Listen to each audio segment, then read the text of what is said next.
ഡൽഹിയിലെ ബി.ജെ.പി. പ്രവേശനത്തിനു ശേഷം PC. George കേരളത്തിലേക്ക് തിരിച്ചെത്തിയിരിക്കുകയാണ്. അദ്ദേഹത്തോട് നമുക്ക് നിലപാടുകൾ ചോദിച്ചറിയാം. എന്തുകൊണ്ടാണ് ബി.ജെ.പി. എന്നൊരു ഓപ്ഷൻ? സാമാന്യ വിവരമുള്ളതുകൊണ്ട്, ഞാൻ ഒരു മലയാളി ആയതുകൊണ്ട്, ഇന്ത്യ രാജ്യ ഒരു ഭാരതീയൻ എന്ന നിലയിൽ ബി.ജെ.പിയോടൊപ്പം നിൽക്കുകയാണ് ശരിയെന്ന് ബോധ്യമുള്ളതുകൊണ്ട്. അത് തന്നെയല്ല, ലോകത്തിന് തന്നെ ഒരു വലിയ വിജയമായി മാറിയിരിക്കുന്ന ആളാണ് നരേന്ദ്രമോദി എന്ന് പറയുന്ന നമ്മുടെ പ്രധാനമന്ത്രി. ആ മോദിജിയോടൊപ്പം നിൽക്കാൻ കഴിയുന്ന ഒരു അഭിമാനമാണെന്ന് എൻ്റെ കാഴ്ചപ്പാട്. അതുകൊണ്ട് തന്നെയാണ് ബി.ജെ.പിയോടൊപ്പം നിൽക്കുന്നത്. അത് തന്നെയല്ല, മാന്യമായ പെരുമാറ്റം, മാന്യമായ സമീപനം, നാട് നന്നാവണം ചിന്ത. ബി.ജെ.പി. പ്രവർത്തകരോട് സംസാരിക്കുക, അപ്പോൾ അറിയാം അവരേതെങ്കിലും ബഹളം ഉണ്ടാക്കാൻ വന്നു. അവരൊക്കെ പാവങ്ങളായിട്ട് അവരുടെ കാര്യം നോക്കി ജീവിക്കുന്നു. സമൂഹത്തിൽ നന്മ മാത്രമേ അവർ ആഗ്രഹിക്കുന്നുള്ളൂ. ഒരു വഴക്കിനും വയ്യ അവർ പോകുന്നില്ലല്ലോ. അങ്ങനെ പോകുന്ന ബി.ജെ.പിക്കാരോട് കേരളത്തിലെ സമീപനം തന്നെ എനിക്ക് ഏറ്റവും ഫീൽ ചെയ്ത സംഭവം അതാണ്. ഞാൻ ഏകദേശം കണക്കെടുത്തപ്പോൾ ബി.ജെ.പിയുടെ RSSൻ്റെ പ്രവർത്തകർ 200-നും മുകളിൽ പ്രവർത്തകർ ഈ പിണറായിയുടെ മാർക്സിസ്റ്റ് കാപാലികന്മാരുടെ കത്തിക്കരയായിട്ടുണ്ട്. ഒന്നാലോചിച്ച് തിരിച്ചും കൊല്ലപ്പെട്ടിട്ടുണ്ട്. അതുകൊണ്ട് ഇങ്ങോട്ട് കൊന്നാൽ അങ്ങോട്ട് കൊല്ലുകയാണ്, സ്വാഭാവികമല്ലേ. പക്ഷേ കഴിഞ്ഞ ദിവസം കണ്ട എന്താ, കഴിഞ്ഞ ദിവസം ബഹുമാനപ്പെട്ട കോടതി പറഞ്ഞല്ലോ 15 എണ്ണത്തിനെ തൂക്കാൻ വിധിച്ച്. എന്താ അങ്ങനെ ഒരു വൈരാഗ്യത്തോട് കൊലപാതകം തെളിഞ്ഞുകൊണ്ടല്ലേ അങ്ങനെ ശിക്ഷിച്ചത്? അപൂർവം 15 എണ്ണത്തെ തൂക്കാൻ വിധിച്ചത്. ഞാൻ പറഞ്ഞ 200 പേരെ CPM സഖാക്കന്മാർ കൊന്നതുപോലെ തന്നെ പോപ്പുലർ എന്ന് പറയുന്ന വിഘടനവാദികളുടെ SDPI ഇന്ത്യ രാജ്യത്തിന് സ്വാതന്ത്ര്യം ഇല്ല എന്ന് പറഞ്ഞ് പാകിസ്ഥാൻ പക്ഷത്തും മുസ്ലിം പക്ഷത്ത് മാത്രമല്ല, മുസ്ലിം രാഷ്ട്രങ്ങളുടെ പക്ഷത്ത് നിൽക്കുക. മുസ്ലിം രാഷ്ട്രങ്ങളൊന്നും ഇവർക്ക് പിന്തുണയില്ല. പക്ഷേ പറയുന്നത് അങ്ങനെയാണ്. അവരെത്രയാ 26 RSകാരെ കൊന്നിട്ടുണ്ട് ഇതുവരെയും. അതിൽ എത്ര എണ്ണത്തെ കിട്ടിയിട്ടുണ്ട്? അപ്പോൾ ഇത് ശരിയായ പോക്കല്ല. അതുകൊണ്ട് മുഴുവൻ ആളുകളും, പ്രത്യേകിച്ച് ന്യൂനപക്ഷങ്ങളുടെ സംരക്ഷണം ഏറ്റെടുക്കാനാണെങ്കിലും ബി.ജെ.പി. മുന്നേ നിൽക്കുന്നത്. അവരോടൊപ്പം നിൽക്കുന്നതാണ് കേരളത്തിന് ഗുണകരം, ഈ നാടിന് ഗുണകരം, മനുഷ്യന് ഗുണകരം എന്ന് ബോധ്യപ്പെട്ടതുകൊണ്ടാണ് ബി.ജെ.പി. ചേരാൻ തീരുമാനിച്ചത്. ഈ കേരളത്തിൽ CPM-നും കോൺഗ്രസിനുമാണ് ബി.ജെ.പിയേക്കാൾ സ്വാധീനം കൂടുതലുള്ള രാഷ്ട്രീയ പാർട്ടികൾ എന്ന നിലയിൽ. പക്ഷേ ഒരു താങ്കളുടെ പൊളിറ്റിക്കൽ കരിയറിൻ്റെ ഒരു വൈകിയ വേളയിൽ താങ്കൾ ഒരു കൂടുമാറ്റത്തിന് ശ്രമിക്കുമ്പോൾ എന്തുകൊണ്ടാണ് CPM അല്ലെങ്കിൽ കോൺഗ്രസ് എന്നൊരു ഓപ്ഷനിലേക്ക് താങ്കൾ ചിന്തിക്കാതിരുന്നത്? അങ്ങനെ ചിന്തിച്ചിട്ടുണ്ടായിരുന്നു? ഞാൻ എൻ്റെ ജീവിതത്തിൽ ചിന്തിച്ചിട്ടില്ല. അതായത് VS അച്യുതാനന്ദൻ ഞാനോട് അത്രവരെ ബന്ധമായിരുന്നു. ആ ഒരു വൈരാഗ്യമാണ് പിണറായിക്ക് എന്നോടുള്ളത്. അതിനാണ് പിണറായി ഇലക്ഷൻ സമയത്ത് എനിക്ക് സീറ്റ് തരാതെ എന്നെ മുന്നണി പുറത്താക്കി. ഞാൻ ഒറ്റപ്പാർട്ടിയായിട്ട് നിൽക്കുകയല്ലേ. ഞങ്ങളുടെ ഇവിടുത്തെ 3 MLA-മാരൊന്നുണ്ട്, പുറത്താക്കി സീറ്റ് തന്നില്ല. പിന്നെ അവസാനം ഇപ്പോഴും ഞാൻ ഓർക്കും, AK ബാലൻ ഒരു മന്യനായതുകൊണ്ട് അയാൾ നിർബന്ധമായി PC ജോർജിൻ്റെ സീറ്റ് PC ജോർജിന് കൊടുക്കണമെന്ന് നിങ്ങൾ പൂഞ്ഞാറ് മാത്രമൊന്നും, ബാക്കി നമ്മൾ ഒഴിവാക്കി. അത് കഴിഞ്ഞപ്പോൾ നമ്മളതിൽ നിന്ന് ഒഴിവായി. അത് കഴിഞ്ഞ് VS അച്യുതാനന്ദനെ പിണറായി നശിപ്പിച്ചല്ലോ. ഞാൻ പറഞ്ഞതേ അപ്പോൾ CPM ചേരാൻ കൊള്ളുമെന്ന് എനിക്ക് ബോധ്യമായിരുന്നു. CPM ശക്തിയെന്ന് ആര് പറഞ്ഞു? ഈ പിണറായിയുടെ മോഷണവും പിടിച്ചുപറിയും മകളും എല്ലാവരും നിന്ന് മുഴുവൻ മൂട്ടിക്കുകയില്ലേ, കേരളം മുഴുവൻ കൊള്ളയടിക്കുന്നത്. അവിടെ ഒന്നും പാർട്ടി സഹാക്കന്മാർക്ക് നിൽക്കാൻ കഴിയില്ല. സഹാക്കന്മാരെല്ലാം ഇങ്ങ് പോരും, നോക്കി ധൈര്യമായിട്ടിരുന്ന് കാണാൻ പോവുക. പിന്നെ കേരളത്തിൻ്റെ പ്രത്യേകത എന്താ? LDFും UDFും ഒന്നിച്ചാണ്. ഏതെങ്കിലും ഒരു വിഷയം ഉണ്ടായാലും UDF എന്താ ചെയ്യുന്നത്? UDF LDFും വേറൊരു കക്ഷിയോടെ വളരാൻ സമ്മതിക്കില്ല. കാരണം ഇവന്മാർ 2 കൂട്ടരും ഒരുമിച്ചിരുന്ന് മൂട്ടിക്കുകയല്ലേ. ആ മോഷണം പുറത്താകാതിരിക്കാൻ വേണ്ടി രണ്ടും ഒന്നിച്ച് നിൽക്കും. അതാണ് നടന്നുകൊണ്ടിരിക്കുന്നത്. ഇവിടെ കാസർഗോഡ് കഴിഞ്ഞ ഇവിടെ എന്തായിരുന്നു? ലീഗിൻ്റെ സ്ഥാനാർത്ഥിക്ക് വോട്ട് ചെയ്ത് CPM-കാർ. എങ്ങനെ വോട്ട് ചെയ്തേ? എനിക്ക് മനസ്സിലായില്ല. അവർ BJP തോൽപ്പിക്കണം. അപ്പോൾ അതിനൊക്കെ പരിഹാരം എന്നില്ല. കേരളത്തിലെ ജനങ്ങൾ ഒറ്റക്കെട്ടായി BJP-യോടൊപ്പം ചേരുക എന്നത് മാത്രമേ ഉള്ളൂ. ഇവിടെ കടം കയറി മുടിഞ്ഞില്ല കേരളം. അപ്പോൾ എങ്ങനെ മുന്നോട്ട് പോകും എന്ന് പറഞ്ഞതാണ്. പട്ടിണിയാണ്, എത്ര ആത്മഹത്യ, പോപ്സോ കേസ് കൊണ്ട് കിടക്കപ്പുറത്തില്ല. കാരണം ചുമ്മാ ഇരിക്കുന്ന തൊഴിലില്ലാത്ത എളുപ്പക്കാരാകുമ്പോൾ ദുർചിന്തകൾ മനസ്സിലേക്ക് കടന്നു വരും പിള്ളേരുടെ. എത്ര കേസാണ് ഉണ്ടാകുന്നത്, കിളവന്മാരുൾപ്പെടെ. ഇതൊക്കെ കാരണം ഏത് വൃത്തികേട് കാണിച്ചാൽ സംരക്ഷിക്കാൻ പിണറായി വിജയനുണ്ടെന്നൊരു തോന്നലുണ്ടായിരിക്കുക റൗഡികൾക്കും വൃത്തികെട്ടവന്മാർക്കും. ആ സാഹചര്യം മാറ്റിയെടുക്കണം, മനസാക്ഷിയോട് ജീവിക്കണ്ടേ. ആ സാഹചര്യം സൃഷ്ടിക്കണം. ഇപ്പോൾ BJP തന്നെ ഭരണം. കോൺഗ്രസ് രക്ഷയില്ല. ഓൾ ഇന്ത്യ ലെവലിൽ തീർന്നു പോയി. ഓൾ ഇന്ത്യ ലെവലിൽ തീർന്നു മതി, ഇല്ല, ഇത് സാധനമില്ല. ആസാമിൽ നിന്നൊക്കെ പുള്ളി നടക്കാൻ പോയി രാഹുൽ ഗാന്ധി. എനിക്ക് നെഹ്റു കുടുംബത്തോട് ഭയങ്കരമായ ബഹുമാനമുണ്ട്. ഇന്ദിരാജി എന്ന് പറഞ്ഞാൽ എനിക്ക് അത്രമാത്രം സ്നേഹമുണ്ട് എൻ്റെ മനസ്സിൽ. ആ സ്നേഹം രാഹുൽ ഗാന്ധിയുണ്ട്. പക്ഷേ അദ്ദേഹത്തിൻ്റെ ഒരു രാഷ്ട്രീയക്കാരൻ എന്ന നിലയിൽ അത് വിജയമല്ല. അങ്ങനെ ആസാമിൽ പോയി യാത്രയ 100 പേരുടെ യാത്ര കാണുമ്പോൾ 10,000 പേരെ എതിർക്കാൻ വരുന്നത്. എന്തിനാ പിന്നെ ഈ യാത്രയ്ക്ക് പോകുന്നത്? അത് തന്നെ ഒരു ഫൂളറിയില്ലേ. അതുകൊണ്ട് യാതൊരു കാരണവശാലും കോൺഗ്രസ് രക്ഷപ്പെടില്ല എന്ന് ഉറപ്പാണ്. കേരളത്തിൻ്റെ ഗതി എന്താ? ഇപ്പം തന്നെ ഒരു 5 ഗ്രൂപ്പ് 6 ഗ്രൂപ്പ് ആ ഗ്രൂപ്പ് അടി നല്ലവണ്ണം നടക്കുക. അതിനിടയ്ക്ക് പിന്നെ ഈ സ്ഥാനാർത്ഥികളും വരാൻ പോകുന്നു. എവിടെ പോയി നിൽക്കും ഇത്? എൻ്റെ ഒരു കാഴ്ചപ്പാടിൽ കോൺഗ്രസ് ദയനീയമായി പരാജയപ്പെടാൻ പോവുക എന്ന് മാത്രമല്ല, ഈ പാർലമെൻറ്റ് തെരഞ്ഞെടുപ്പിൽ മോദിജി പ്രധാനമന്ത്രിയായി വീണ്ടും വരുമെന്നുള്ള ആർക്കും സംശയമില്ല. കോൺഗ്രസിന് അഖിലേന്ത്യാ പ്രസിഡന്റ് ഖാർഗെ പറയുന്നത് 400 സീറ്റ് കൂടുതൽ ബി ജെ പിക്ക് കിട്ടുന്നു. ആരെ? ഖാർഗെയാണ് പറയുന്നത്. AICCയുടെ പ്രസിഡൻ്റാണ് പറയുന്നത്, അല്ലാതെ ഞങ്ങളാരും അല്ല. അദ്ദേഹം പരസ്യമായിട്ടല്ലേ പറഞ്ഞേക്കാം, പാർലമെൻറ്റിൽ പ്രസംഗിച്ചല്ലോ 400 സീറ്റിന് മുകളിൽ കിട്ടുമെന്ന്. അപ്പോൾ അവർ പറഞ്ഞിട്ട് കാര്യമുണ്ടോ? അപ്പോൾ പിന്നെ എന്തിനാണ് ഈ കോൺഗ്രസ്സിൽ പറയണമെന്ന് ഗ്രൂപ്പും കളിച്ച് രാജ്യം നശിപ്പിക്കുന്നത്? BJPയോടൊപ്പം ചേരുക, വളരെ ശക്തമായിട്ട് മുന്നോട്ട് പോകുക എന്നുള്ള എൻ്റെ അഭിപ്രായം. ഈ ഇലക്ഷനിൽ എഴുതിയിട്ടോ, ഈ പാർലമെൻറ്റ് ഇലക്ഷനിൽ 5-ൽ കുറയാത്ത MP കേരളത്തിൽ നിന്ന് മോദിക്ക് കൈവെക്കാനുണ്ടാവും, ഒരു സംശയം വേണ്ട.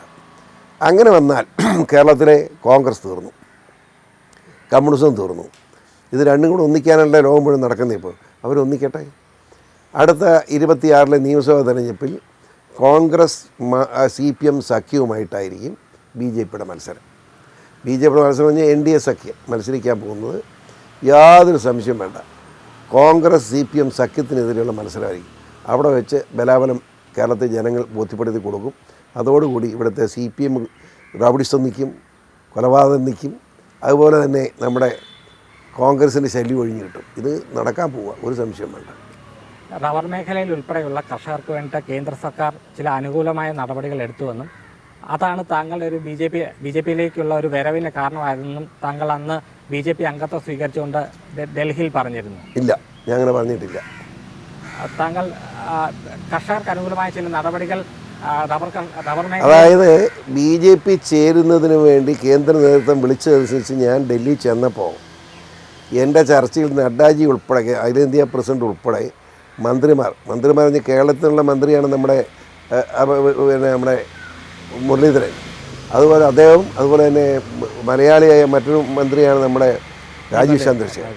ഈ 2 മന്ത്രിമാർ ഉൾപ്പെടെ ഇരുന്ന് ഞങ്ങൾ സംസാരിച്ചപ്പോൾ റബ്ബർ മേഖലയ്ക്ക് പീയൂഷ് ഗോയൽ കേന്ദ്രമന്ത്രി, അദ്ദേഹം വളരെ ഉറച്ച നിലപാട് സ്വീകരിച്ചു റബ്ബർ കർഷകരെ രക്ഷിക്കാൻ. അതുപോലെ തന്നെ റബ്ബർ മാത്രമല്ല, ഏലം, അതുപോലെ ഇപ്പോഴൊന്നും ആലോചിച്ചു റബ്ബർ ബോർഡ് ഇപ്പോൾ റീജിയണൽ ഓഫീസെല്ലാം വിട്ടു, അതെല്ലാം ഓർഡർ ഇട്ടു മുഴുവൻ ഫില്ല് ചെയ്യാൻ. അതുപോലെ തന്നെ നമ്മുടെ ഈ ഏല കൃഷിന് 1800 രൂപ വിലയില്ലെന്ന് ചോദിച്ചു. പക്ഷേ അത്ര ഏലം ഉണ്ടാകാൻ 2000 രൂപ ചിലവാണ്. അപ്പോൾ പിന്നെ ഇങ്ങനെ ഏലകൃഷിക്കാരൻ രക്ഷപ്പെടും. നെൽകർഷകൻ, നെല്ല് തീർന്നില്ലേ? ഏതാണ്ട് 3 ലക്ഷം ഹെക്ടർ സ്ഥലത്തെ നെൽകൃഷി വേണ്ടെന്ന് വെച്ചിരിക്കുന്നു കൃഷികൻ. എന്തുകൊണ്ട്? നെല്ല് ഉൽപ്പാദിപ്പിക്കാൻ പറ്റില്ല, കാശ് കിട്ടുന്നില്ല, സബ്സിഡി ഇല്ല, തകർത്തിരിക്കുകയല്ലേ. ഇതിനൊക്കെ മാറ്റം വരുത്താൻ കേന്ദ്ര ഗവൺമെൻറ് സഹായം കൂടി കഴിയും. അതിപ്പോൾ ഉദാഹരണം പറഞ്ഞാൽ ഇപ്പം ഈ കർഷകന് സബ്സിഡി കൊടുക്കുന്നുണ്ട്, വളം സബ്സിഡി. അതിപ്പോൾ വ്യവസായിക്ക് കൊടുത്തിട്ട് വ്യവസായി കുറച്ച് തരുന്നതാണ് പറയുന്നത്. എന്തിനാണ് അത് അത്രയും വിഷമിക്കുന്നത്? എനിക്ക് ഒരു കൃഷിക്കാരനാണെങ്കിൽ എനിക്ക് ആ സബ്സിഡി നേരിട്ട് തന്നാൽ പറയും, ഞാനത് കൊടുത്ത് മേടിച്ചോളാം. ആയിരം കാര്യം കൂടെ ചർച്ച ചെയ്യാൻ പോകും, ഒരു സംശയം വേണ്ട. താങ്കൾ റബ്ബർ മേഖലയെ പ്രതിനിധീകരിക്കുന്ന ഒരാൾ കൂടിയാണ്. ഇപ്പോൾ കാർഷിക മേഖല എന്ന് പറഞ്ഞാൽ മതി, ചെറുകിട കച്ചവടക്കാർ. കോട്ടയത്തു നിന്നുള്ളൊരു MLA കൂടിയായിരുന്നു താങ്കൾ, അതുകൊണ്ടാണ് ആ രീതിയിൽ ചോദിക്കുന്നത്. ഇപ്പോൾ റബ്ബർ മേഖലയ്ക്ക് കഴിഞ്ഞ കുറേ നാളുകളായി സംസ്ഥാന സർക്കാർ വിലസ്ഥിരതാ ഫണ്ട് ഉൾപ്പെടെ നൽകുന്നുണ്ട്. എവിടെ നൽകുന്നുണ്ട്? ഇപ്പോൾ മാണിസാറിന്റെ കാലം മുതൽ കൊടുത്തു തുടങ്ങി. ബഹുമാനപ്പെട്ട KM മാണി മന്ത്രിയായിരുന്നപ്പോഴാണ് 170 രൂപ റബ്ബറിന് സ്ഥിരത കൊടുത്തത്. അപ്പം 140 രൂപ വിലയുടെ ബാക്കി 30 രൂപ കിലോയ്ക്ക് കൃഷിക്കാരന് കൊടുക്കണം. എവിടെയാണ് കൊടുക്കുന്നത്? ഇപ്പോൾ വീണ്ടും അത് അതിൻ്റെ ഗഡുക്കൾ കൊടുത്തു തുടങ്ങിയിട്ടുണ്ട്. അതിൻ്റെ ഇത്തരത്തിൽ കൊടുക്കാതിരുന്നത് എന്താ? എത്ര നാളായി കൊടുത്തിട്ട്? ഇവിടെ എന്താണ് പെൻഷൻ കൊടുക്കുന്നില്ലല്ലോ. ഇവിടെ എവിടെ ആർക്ക്? കേരളം തകർന്നു പോയില്ലേ? ഞാൻ ചോദിച്ചു വന്നത് അത്തരം പദ്ധതികൾ സംസ്ഥാന സർക്കാരിനുണ്ട്, പക്ഷേ കേന്ദ്ര സർക്കാരിന് റബ്ബർ മേഖലയിൽ ഒരു താങ്ങുവില പ്രഖ്യാപിക്കുന്ന അത്തരത്തിലുള്ള നയങ്ങളൊന്നും കേന്ദ്ര സർക്കാർ ഇതുവരെ സ്വീകരിച്ചിട്ടില്ല. അപ്പോൾ അതൊരു കേന്ദ്രം അനുകൂലമാണ് റബ്ബർ മേഖലയ്ക്കെന്ന് നമുക്ക് അങ്ങനെ പറയാൻ കഴിയുമോ? അത് മനസ്സിലാക്കേണ്ട ഒരു കാര്യം, റബ്ബർ മാത്രമല്ലല്ലോ ലോകത്ത്, ഇന്ത്യ രാജ്യം റബ്ബർ മാത്രമേ ഉള്ളൂ. റബ്ബർ പോലെ എത്രയോ വ്യവസായിക ഉൽപ്പന്നങ്ങൾ ഉണ്ടാക്കുന്നുണ്ട്. ഈ റബ്ബർ വ്യവസായ ഉൽപ്പന്നമായിട്ട് കിടക്കുന്നത്, കാർഷിക ഉൽപ്പന്നമല്ല. അപ്പോൾ അതിനൊക്കെ നിയമമുണ്ട്. ഈ കേരളത്തിലെ റബ്ബർ മാത്രം വെച്ചുകൊണ്ട് കേന്ദ്ര ഗവൺമെൻറ് ഒരു നിയമം ഉണ്ടാക്കാൻ പറ്റുമോ? കേന്ദ്ര ഗവൺമെൻറ് ചെയ്യാൻ കഴിയുന്ന കേരളത്തിലെ റബ്ബർ കർഷകൻ്റെ ബുദ്ധിമുട്ട് പരിഗണിക്കാൻ അവനെ സഹായിക്കാം. ഇപ്പോൾ ഒരേക്കർ ഭൂമി ഉണ്ടെങ്കിൽ 6000 രൂപ കൊടുക്കുന്നുണ്ട് കേന്ദ്ര ഗവൺമെൻറ്. 5 ഏക്കറിന് 30,000 രൂപ കിട്ടും. ആ 30,000 ഒരു 60,000 രൂപ ആക്കിയാൽ റബ്ബർ കൃഷിക്കാരന് റബ്ബറിന് വില വർദ്ധിപ്പിക്കേണ്ട, ഈ വില മതി. മനസ്സിലായില്ലേ? അങ്ങനെ അനുഗുണമായ റബ്ബർ കർഷകർക്ക് വേണ്ടിയുള്ള നടപടി സ്വീകരിക്കുന്ന ഉറപ്പ് തന്നിരിക്കുകയാണ് കേന്ദ്ര ഗവൺമെൻറ്. അതാണ് ഞാൻ പറഞ്ഞത്. ഞാൻ ചർച്ചയ്ക്ക് ചെന്നപ്പോൾ ഈ കാര്യങ്ങൾ ഉന്നയിച്ചപ്പോൾ അവരിങ്ങോട്ട് നമ്മളെ സഹായിക്കാനുള്ള നിലപാട് സ്വീകരിക്കാൻ നമുക്ക് വാക്ക് തന്നു എന്നുള്ളതാണ് പ്രധാനപ്പെട്ട കാര്യം. അതുപോലെ തന്നെ നമ്മൾക്ക് ഈ സ്പൈസസ് ബോർഡ് ഇപ്പോൾ ഇല്ല, അതിനെ ഉണ്ടാക്കേണ്ട ഗതിയാണ്. നമുക്കൊന്ന് ആലോചിച്ച് എന്തൊരു കടുങ്കി ഇതൊക്കെ. അത് ഏലം ഓരോ വലിയ സമ്പന്നന്മാർ തട്ടിക്കൊണ്ട് പോകുന്നുള്ളതല്ല. അപ്പോൾ 2-3 ഏക്കറുള്ള പാവപ്പെട്ട കൃഷിക്കാരൻ എന്നാ കിട്ടുന്നുണ്ട്. അതുകൊണ്ട് അവരെയൊക്കെ സംരക്ഷിക്കാൻ കഴിയുന്ന നിലയിലേക്ക് നീങ്ങണം. യാതൊരു മാറ്റവും ഇല്ല. U wait and see. 1 മാസം കാണിച്ചു തരാം. ഇനി നമുക്ക് പാർലമെൻറ്റ് തെരഞ്ഞെടുപ്പിലേക്ക് തന്നെ മടങ്ങി വരാം. ഈ പാർലമെൻറ്റ് തെരഞ്ഞെടുപ്പിൽ താങ്കൾ സ്ഥാനാർത്ഥിയാവുന്ന ഒരു ശ്രുതിയുണ്ട്. പ്രത്യേകിച്ച് പത്തനംതിട്ടയിൽ താങ്കൾ മത്സരിക്കുമെന്നൊരു വലിയ രീതിയിൽ പ്രചാരണം നടക്കുന്നുണ്ട്. പക്ഷേ താങ്കൾക്ക് കുറേ കൂടെ അങ്ങനെ മത്സരിക്കാൻ പാർട്ടി താങ്കളെ തിരഞ്ഞെടുത്താൽ താങ്കൾക്ക് കുറേ കൂടെ കംഫർട്ടബിൾ സോണെന്ന് പറയുന്നത് കോട്ടയമായിരിക്കില്ലേ? കാരണം താങ്കൾ വളർന്നു വന്ന പശ്ചാത്തലം, കേരള കോൺഗ്രസിൽ പ്രവർത്തിച്ചു വന്നൊരു പശ്ചാത്തലം, താങ്കൾക്കുള്ള ബന്ധങ്ങൾ, ഇതൊക്കെ താങ്കൾക്ക് ആ രീതിയിൽ എന്തെങ്കിലും താങ്കൾക്ക് മനസ്സിൽ തോന്നിയിട്ടുണ്ടോ എപ്പോഴെങ്കിലും? ഞാനിങ്ങനെ എപ്പോഴും മത്സരിക്കാൻ നോക്കുന്നത് ഞാനങ്ങനെ ഒരു തീരുമാനത്തിലൊന്നും എത്തുകയോ അങ്ങനെ ആലോചിക്കുകയോ ആഗ്രഹിക്കുകയോ ചെയ്തിട്ടില്ല. ഞാൻ ഓരോരുത്തർ ഒരു മേഖലയിൽ എനിക്ക് സ്ഥാനാർത്ഥിയാണെന്ന് ഞാൻ പറഞ്ഞിട്ടില്ല. എൻ്റെ പാർട്ടി കമ്മിറ്റി ആയിരുന്ന കാലത്തും ജനപക്ഷം പാർട്ടി ആയിരുന്നപ്പോഴും ഞാൻ സ്ഥാനാർത്ഥിയാവുന്ന ഒരു കമ്മിറ്റിയിലും പറഞ്ഞിട്ടില്ല. പിന്നെ പത്തനംതിട്ടയിൽ ഒരു ചർച്ചയുണ്ട്. VC പറയും പത്തനംതിട്ട സ്ഥാനാർത്ഥിയും ജയിക്കാൻ സാധ്യമെന്നൊരു ചർച്ചയുണ്ട്. ശരിയാണ്. പക്ഷേ കോട്ടയം അല്ലേന്ന് ഇപ്പോൾ സുനിൽ ചോദിച്ചു. ഒരർത്ഥമില്ലാത്ത കാര്യമാണ്. കാരണം കോട്ടയം എൻ്റെ നിയോജകമല്ല. ഞാൻ പത്തനംതിട്ട നിയോജകങ്ങൾ ഉൾപ്പെട്ട പൂഞ്ഞാർ നിയോജകമണ്ഡലമാണ് എൻ്റെത്. ഞാൻ ഇരിക്കുന്ന ഇപ്പോൾ നമ്മൾ സംസാരിക്കുന്ന ഈ സ്ഥലം പത്തനംതിട്ട പാർലമെൻറ്റ് സീറ്റാണ്. അപ്പോൾ പിന്നെ അതിലേക്കത്ത് പോയി നിൽക്കുമോ? ഞാൻ MLA ആയിരുന്നപ്പോൾ MLA സ്ഥാനം കഴിഞ്ഞിട്ട് പിന്നെയും മത്സരിക്കുന്ന തൊടുപുഴ നിർത്താൻ P. ജോസഫ് നിർത്തിച്ചതാണ് എന്നെ. അതിപ്പം അന്ന് NN ജോസഫിൻ്റെ സീറ്റ് ആയതുകൊണ്ട് അവിടെ കൊടുക്കേണ്ടി വന്നു മുന്നണി ബന്ധത്തിൽ. ഞാൻ പറഞ്ഞു ഞാനില്ലെന്ന് പറഞ്ഞു. വളരെ നിർബന്ധമായിട്ട് തൊടുപുഴ സീറ്റ് PC സ്ഥാനാർത്ഥിയാണെന്ന് പറഞ്ഞു. ഞാനില്ലെന്ന് പറഞ്ഞു. ഞാൻ ഇവിടെ എനിക്ക് ഒരു മത്സരിക്കേണ്ട, അങ്ങനെ കുറച്ച് സ്റ്റാൻഡുള്ളവനാണ്. അങ്ങനെ അപ്പോൾ പിന്നെ കോട്ടയത്ത് പോയി നിൽക്കേണ്ട കാര്യം എനിക്കെന്താ? നിൽക്കുന്നെങ്കിൽ പത്തനംതിട്ട നിൽക്കാമല്ലോ. പിന്നെ ഞാൻ കോട്ടയത്തോട്ട് വന്നേ. എനിക്ക് ദത്തുപുത്രന്മാരെ ഇഷ്ടമില്ല. പുറത്തുനിന്ന് വരുത്തുമ്പോൾ ഒരു നീളം നിൽക്കാൻ പാടില്ല. കാരണം ആത്മാർത്ഥം കാണുകയാണ്. നീ വലിയ ഷോയൊക്കെ കാണിക്കും. ആ ഇലക്ഷൻ കഴിയും പിന്നെ അവനെ കണ്ടുകിട്ടി തപ്പി നടക്കേണ്ടി വരും.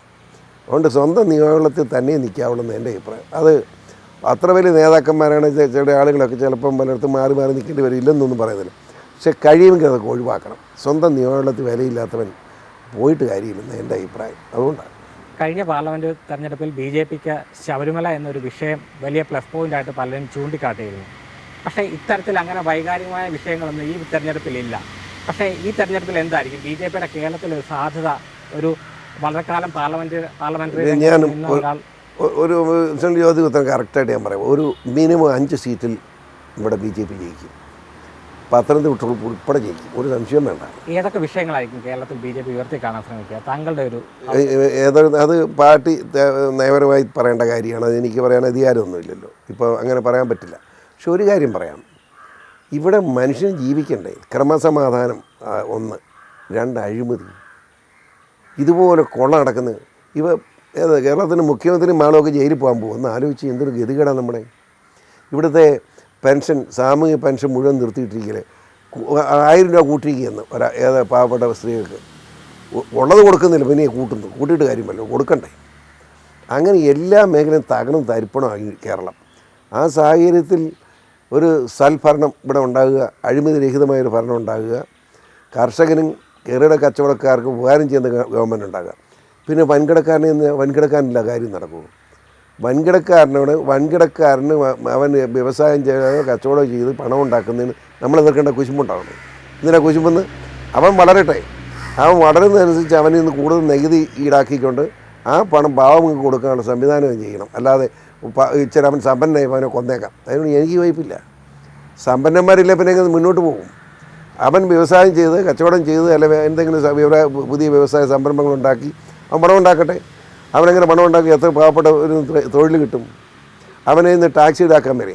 ആ ടാക്സ് കൊണ്ട് നമുക്ക് റേഷൻ സബ്സിഡി കൊടുക്കാൻ പാടില്ലേ? അങ്ങനെ ഒത്തിരിയേറെ കാര്യങ്ങൾ ചെയ്യും. അപ്പോൾ സമ്പന്നൻ എന്ന് പറയുന്ന വലിയ അപകടകാരിയൊന്നുമില്ല. അവനും ഈ രാജ്യത്തിന് ആവശ്യമാണ്. ആ ഒരു കാഴ്ചപ്പാടിലുള്ള മാറ്റങ്ങളാണ് കേരളത്തിൽ വരണം എന്നാണ് എൻ്റെ ആഗ്രഹം. താങ്കൾ BJPയിലേക്ക് എത്തിയെങ്കിലും താങ്കളുടെ ഇപ്പോഴത്തെ പൊസിഷൻ സംബന്ധിച്ചൊരു വ്യക്തത ഇതിൽ വന്നിട്ടില്ല. ഏത് രീതിയിലായിരിക്കും പ്രവർത്തനം എന്നുള്ളത്? ഞാൻ ഇതുവരെയും എൻ്റെ സ്ഥാനം സംബന്ധിച്ച് ആരോടും സംസാരിച്ചിട്ടില്ല, അവരോട് ചോദിച്ചിട്ടുമില്ല, ഇന്നത് വേണമെന്നും പറഞ്ഞിട്ടില്ല. അത് ബി ജെ പിയുടെ ദേശീയ നേതൃത്വത്തിന് അറിയാം. അവർ പറയുന്നത് എന്തോ അത് ചെയ്യാന്നുള്ളതല്ലാതെ ഇന്നത് വേണമെന്നും പറഞ്ഞ് വഴക്കുണ്ടാക്കാനൊന്നും എന്നെ കിട്ടുകയില്ല. എന്താണ് ഓഫറുള്ളത്? ഓഫറൊന്നുമില്ല, ഒരക്ഷരം എന്നോട് പറഞ്ഞിട്ടില്ല. ഇത് ഞാൻ പള്ളിയുടെ എൻ്റെ വീടിൻ്റെ മുന്നിൽ ഇരുന്നല്ല ഇന്ന സാധനം തരാമെന്നോ എന്നോട് ഒരുത്തരും ഒരു നേതാവിനോട് പറഞ്ഞു. കാരണം ഞാൻ അവിടെ ചെന്ന് സംസാരിച്ച് പറഞ്ഞു no discussion about my position ഞാൻ അന്നേരം പറഞ്ഞു. പിന്നെ എന്നോട് ചോദിക്കുന്നത് അത് അവർക്ക് ഇഷ്ടമുള്ള ചെയ്യട്ടെ, അത് പാർട്ടി പറഞ്ഞ് കേൾക്കുക എന്നുള്ളത് എൻ്റെ പോളിസി, യാതൊരു സംശയമില്ല. ഈ ലോക്സഭാ തെരഞ്ഞെടുപ്പിനോട് അടുത്ത് പലരും ബി ജെ പിയിലേക്ക് വരികയും പിന്നീട് അവരെ അപ്രസക്തരാകുകയും ചെയ്യുന്ന കാഴ്ച നമ്മൾ കഴിഞ്ഞ പാർലമെൻറ്റ് തെരഞ്ഞെടുപ്പിൽ ഉൾപ്പെടെ കണ്ടിട്ടുണ്ട്. ഉണ്ടാവും. താങ്കൾക്ക് അങ്ങനെ ഒരു ആശങ്കയുണ്ടോ? ഒരാശങ്കയില്ല, അതല്ലേ രസം, ഒരാശങ്കയില്ല. എനിക്ക് ഭയമില്ല. ഞാൻ പ്രവർത്തകനാണ്, ഞാൻ നേതാവായിട്ട് നടക്കല്ല, ഞാൻ പ്രവർത്തകനായിട്ട് ഓടി നടക്കുന്നവനാണ്. എനിക്ക് ഒരാശങ്കയില്ലെന്ന് മാത്രമല്ല, കേരളം മുഴുവൻ ബി ജെ പി ആക്കി മാറ്റും. നോക്കിയോ, നിങ്ങൾ വെയിറ്റ് ചെയ്യൂ, കാണിച്ചു തരാം കേരളം. ഈ പിണറായി വിജയൻ്റെ കൊള്ള, ആ കൊള്ളയ്ക്ക് കൂട്ടി നിൽക്കുന്നത് കോൺഗ്രസ്, ഇത് രണ്ടും കൂടെ കേരളം കൊള്ളയടിച്ചുകൊണ്ടിരിക്കുകയല്ലേ. ഇതൊക്കെ അവസാനിപ്പിച്ച് നിഷ്പക്ഷമായി ജനങ്ങൾക്ക് ആഗ്രഹമുള്ള ഒരു ഭരണകൂടം ഉണ്ടാക്കും.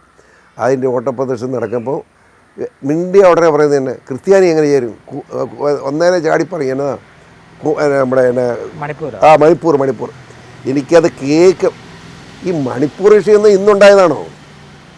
മോദിയുടെ മുഖത്ത് പോയി കയറേണ്ട കാര്യം തന്നെ ജവഹർലാൽ കാലത്തുള്ളതാണ്. പ്രധാനമന്ത്രിക്കെതിരെ ഒരു ആക്ഷേപമുള്ളത് മണിപ്പൂരിൽ കലാപം കൊടുമ്പിരി കൊണ്ട സമയത്ത് അദ്ദേഹം അവിടെ ചെന്ന ഒരു സന്ദർശനത്തിന് പോലും പ്രധാനമന്ത്രി തയ്യാറായില്ല എന്ന തരത്തിലൊക്കെ ഒരു വിമർശനം ഉണ്ടാകുന്നുണ്ട്. അത് പറയാം. അങ്ങേർക്ക് ബോധവും ബുദ്ധിയും വിവരവും ഉള്ളത് കൊണ്ടാണ്.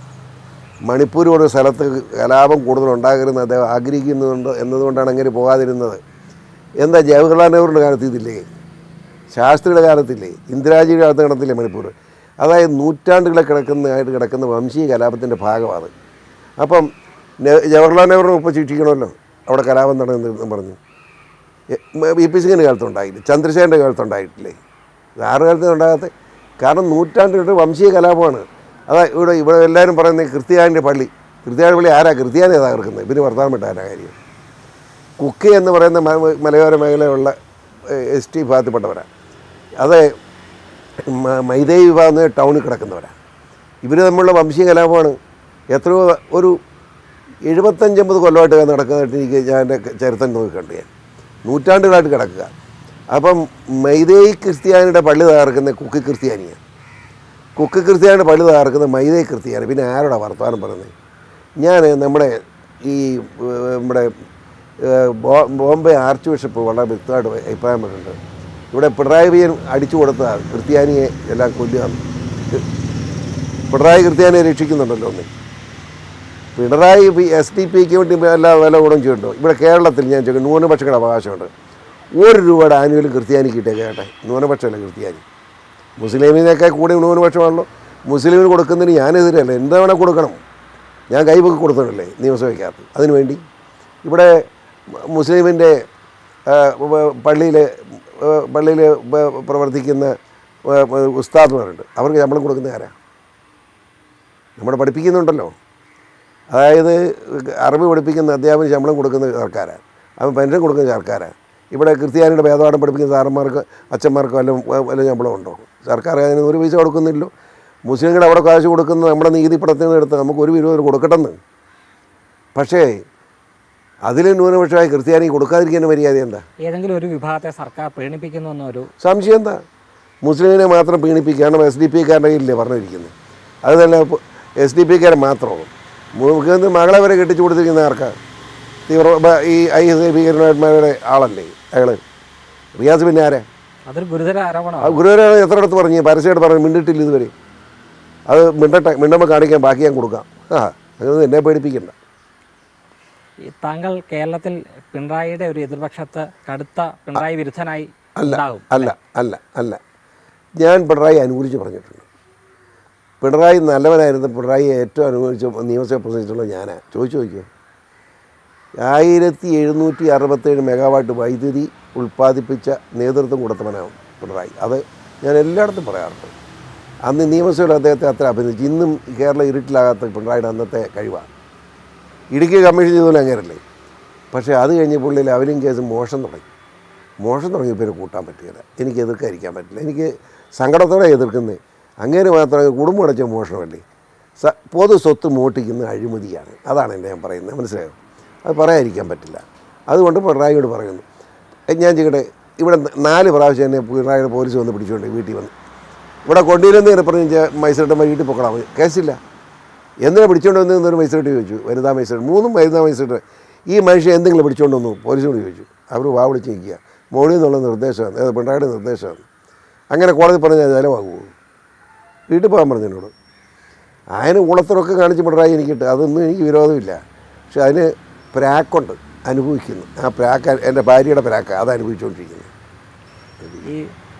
ഈ പാർലമെൻറ്റ് തെരഞ്ഞെടുപ്പിൽ ഇടതുപക്ഷത്താണ് കേരള കോൺഗ്രസ് എം ഉള്ളത്. കേരള കോൺഗ്രസ് എം ഇടതുപക്ഷത്താണ് നിൽക്കുന്നത്. അവർക്ക് ഏതെങ്കിലും തരത്തിൽ ഇത്തവണ LDFനായി കൂടുതൽ ഏതെങ്കിലും തരത്തിലൊരു മികച്ച കോൺട്രിബ്യൂഷൻ നടത്താൻ കഴിയുമെന്ന് വിശ്വസിക്കുന്നുണ്ടോ? സ്വന്തം അപ്പനെ ഭീകരമായി അപമാനിച്ച് നശിപ്പിച്ച മാണി സാറിൻ്റെ മുഖ്യമന്ത്രി പദം തട്ടിത്തെറിപ്പിച്ച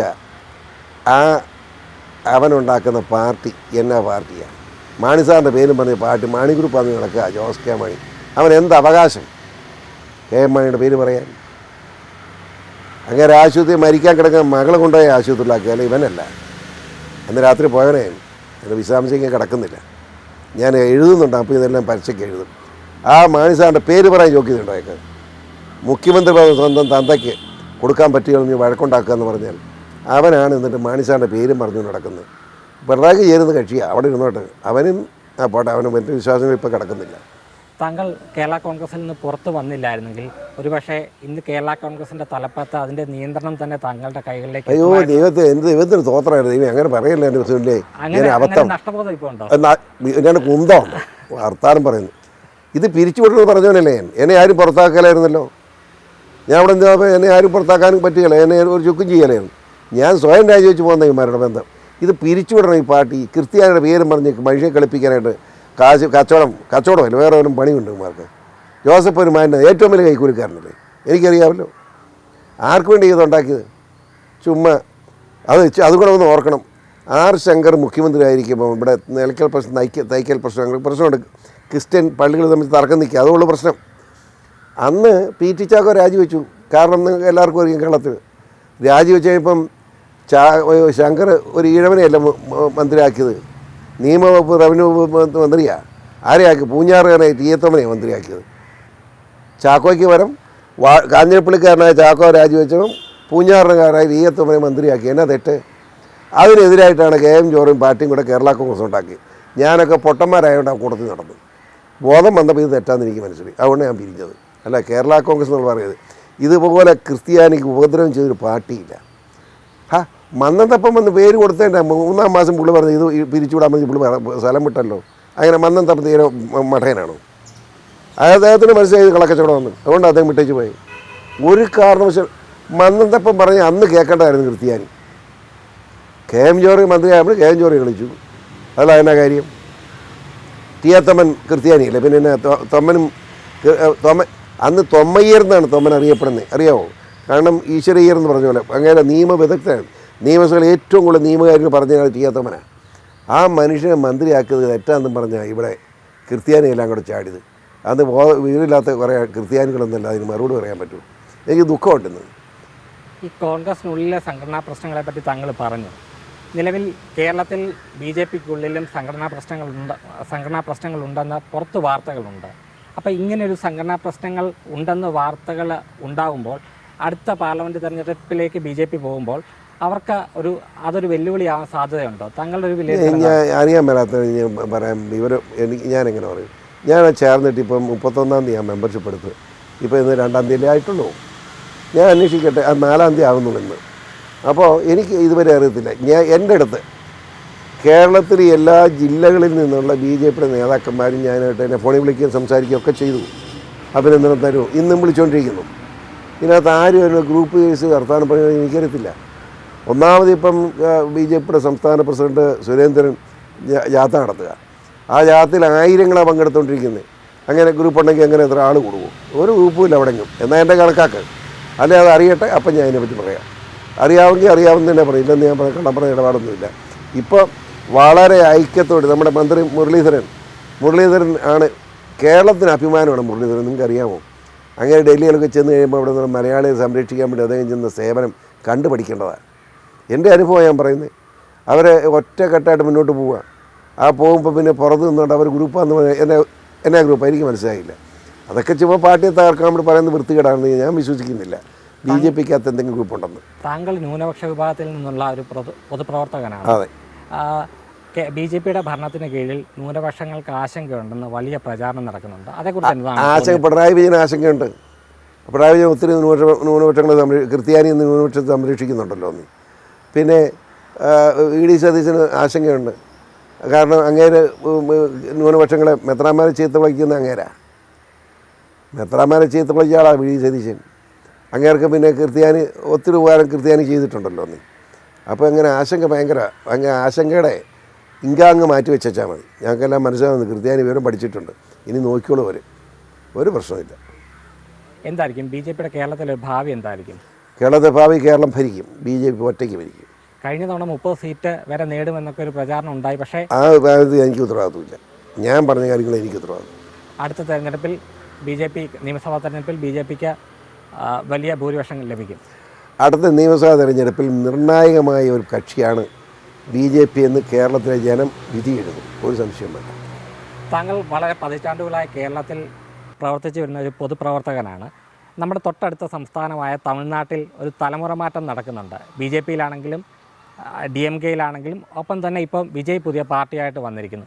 പക്ഷേ കേരളത്തിൽ മാത്രം പലപ്പോഴും പ്രായമായവരുടെ മാത്രം പാർട്ടിയായി പല രാഷ്ട്രീയ പാർട്ടികളും മാറണം. ചെറുപ്പക്കാർക്ക് അവസരം കൊടുക്കണമെന്ന് കുറച്ച് അഭിപ്രായക്കാരനായി ഞാനത് ആഗ്രഹിക്കുന്നുണ്ട്. മനസ്സിലായില്ലേ? ഇപ്പോൾ ഈ BJPയുടെ കാര്യം ഇപ്പം ഒരു എല്ലാം ചെറുപ്പക്കാർ ഇവിടെ കോട്ടയം ജില്ലയിൽ വളരെ ചെറുപ്പക്കാരനാണ്. ഞാൻ കണ്ട എല്ലാം ചെറുപ്പക്കാരാണ് BJPയുടെ നേതാക്കന്മാരായിട്ടിരിക്കുന്നത്. ഈ സുരേന്ദ്രൻ എത്ര വയസ്സുണ്ട്? ചെറുപ്പക്കാരനല്ലേ? രമേശ് എല്ലാവരും നോക്കിയോ ചെറുപ്പക്കാരാണ് BJPയുടെ നേതൃത്വത്തിലിരിക്കുന്നത്. പിന്നെ വേറൊരു കാര്യമായി ഈ വർത്താനം സുനിൽ പറഞ്ഞൊരു കാര്യമുണ്ട്. ഏതായി ചെറുപ്പക്കാർ ഇപ്പോൾ രാഷ്ട്രീയ പാർട്ടിയിലുള്ളത്? കേരളത്തിലുള്ള ചെറുപ്പക്കാർ എങ്ങനെയെങ്കിലും എവിടെയെങ്കിലും കടം മേടിച്ചെങ്കിലും നാട് വിടാൻ നോക്കുക. ഒരെണ്ണം കേരളത്തിലില്ല. 85,000 പേരാ നമ്മുടെ നെടുമ്പാശ്ശേരി വഴി ഈ ഒറ്റ വർഷം കേരളം വിട്ടുപോയിരിക്കുന്നത്. പിന്നെ കൂടുതൽ വർത്താനം വേണ്ട കാര്യമുണ്ടോ? അതുകൊണ്ട് ചെറുപ്പക്കാർ രാഷ്ട്രീയത്തിൽ കൂടുതൽ കടന്നു വരണമെന്ന് എൻ്റെ അഭിപ്രായം. ആരും വരുന്നില്ല. കാരണം ഈ കള്ളന്മാരെ എല്ലാം കണ്ട് മടുത്തവർ ഇതെല്ലാം മോട്ടിക്കാൻ പിടിച്ചവർക്കാരനാണെന്ന് മനസ്സിലായി. അമ്മമാർ വേണ്ടെന്ന് വെച്ചിരിക്കുന്നു. ചെറുപ്പക്കാർ പാർട്ടിയിലേക്ക് വരുന്നത് ഒരു പാർട്ടിയിലുമില്ല. അതാ ഗതി. അതുകൊണ്ടാണ് ഞാൻ പറഞ്ഞത്. മുഖ്യമന്ത്രിയുടെ മകൾ വീണ വിജയനെതിരായ ആരോപണത്തിൽ ഹൈക്കോടതിയെ സമീപിച്ചത് താങ്കളുടെ മകനാണ്. എൻ്റെ മകനുള്ള സ്വാതന്ത്ര്യമുണ്ട്. പക്ഷേ നിരവധി കേസുകൾ കേരളത്തിൽ കള്ളപ്പണവുമായി ബന്ധപ്പെട്ടൊക്കെ വളരെ ED അന്വേഷിക്കണമെന്ന് ആവശ്യം ഉയരുന്നുണ്ട്. അതിലൊന്നാണ് കൊടകര കേസ്. ഇത്തരം വിഷയങ്ങൾ കൊടകരയിൽ കള്ളപ്പണം പിടികൂടിയ ഒരു സംഭവം നേരത്തെ റിപ്പോർട്ട് ചെയ്തിരുന്നു. കഴിഞ്ഞ പാർലമെൻറ്റ് ഇലക്ഷൻ്റെ സമയത്ത് റിപ്പോർട്ട് ചെയ്തിരുന്നു. അപ്പോൾ അത്തരം സംഭവങ്ങളിലൊന്നും അന്വേഷണം നടക്കുന്നില്ല എന്നൊരു പ്രതിപക്ഷം അങ്ങനെ ആരോപണം ഉന്നയിക്കുന്നുണ്ട്. അത്തരത്തിൽ ആ കാര്യങ്ങളൊക്കെ എന്താണ് താങ്കളുടെ ഒരു നിലപാട് എന്താണ്? എനിക്ക് ഏവൻ കള്ളത്തരം കാണിച്ചാൽ പിടിക്കണമെന്ന് എൻ്റെ അഭിപ്രായം. എനിക്ക് കൊടകര സംഭവം അറിയത്തില്ല. അപ്പോൾ അത്തരം അന്വേഷണങ്ങൾ എല്ലാ കാര്യത്തിൽ നടക്കണമെന്നൊരു ഞാൻ സുനിൽ ഇത്ര ആവേശമുള്ള മര്യാദയല്ലേ ഹൈക്കോടതി പോയി കേസ് കൊടുക്കുന്നത്? അതിന് എത്ര പഴമോ? എൻ്റെ മകന് മാത്രമേ ഹൈക്കോടതി പോകത്തുള്ളൂ. ആർക്ക് ഹൈക്കോടതി എന്ന് പറയുന്നത് ഏത് പൗരനും പോകാവുന്ന സ്ഥലമാണ്. അങ്ങ് ചെല്ലാത്ത എന്താ? അത് എൻ്റെ മകൻ പോകണം തന്നെ നിർബന്ധം. അവന് തവറില്ല, അവൻ പോകും. നിങ്ങൾക്ക് തവറില്ല, നിങ്ങൾ പൊക്കോണം. പ്രശ്നം തീർന്നില്ലേ? സുനിൽ നാളെ കൊണ്ടൊരു കേസ് കൊണ്ട് കൂടെ നോക്കാം നമുക്ക്.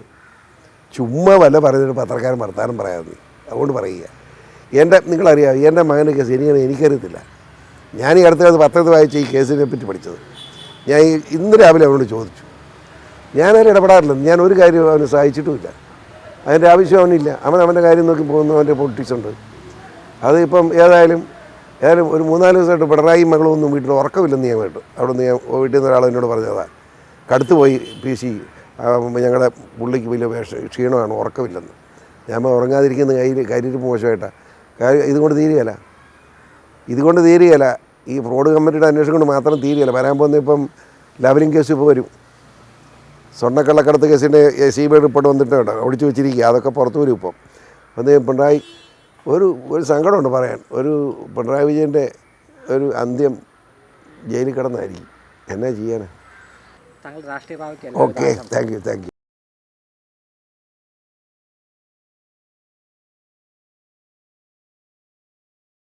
ചെയ്യും.